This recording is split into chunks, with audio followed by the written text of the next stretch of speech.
જિલ્લામાં મિલકત સંબંધી અને વણુકેલાયેલા ગુનાઓ શોધી કાઢવા માટે પોલીસ પ્રશાસન દ્વારા ચલાવવામાં આવી રહેલી ઝુંબેશ અંતર્ગત આણંદ લોકલ ક્રાઇમ બ્રાન્ચને મોટી સફળતા મળી છે। એલસીબીની ટીમે બાતમીના આધારે પેટલાદ તાલુકાના વિરોલ ગામમાંથી ચોરીની 2 બાઇક સાથે એક રીઢા તસ્કરને ઝડપી પાડી વાહન ચોરીના 2 ગુનાઓનો ભેદ ઉકેલી નાખ્યો છે। ગુપ્ત બાતમીના આધારે દરોડો પોલીસ મહાનિરીક્ષક અમદાવાદ વિભાગ શ્રી રાઘવેન્દ્ર વત્સ સાહેબ તેમજ આણંદ પોલીસ અધિક્ષક શ્રી જે.એન. દેસાઈ સાહેબના માર્ગદર્શન હેઠળ એલસીબીના પીએસઆઈ શ્રી આર.એમ. ચૌહાણ અને પીએસઆઈ શ્રી આઈ.જે. રાણા સહિતનો સ્ટાફ વિસ્તારમાં પેટ્રોલિંગમાં હતો।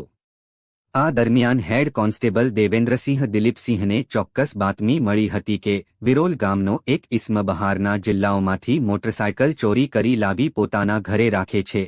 બાતમીવાળા સ્થળે એટલે કે વિરોલ ગામની ઇન્દિરા કોલોનીમાં દરોડો પાડતા આરોપી મુકેશભાઈ કનુભાઈ સોલંકી પોતાના ઘરે હાજર મળી આવ્યો હતો।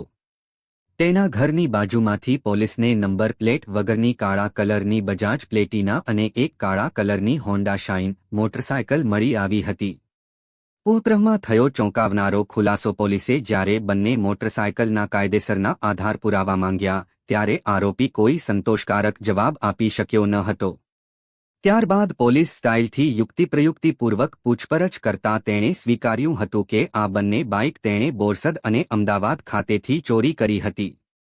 પોલીસે કુલ 000નો મુદ્દામાલ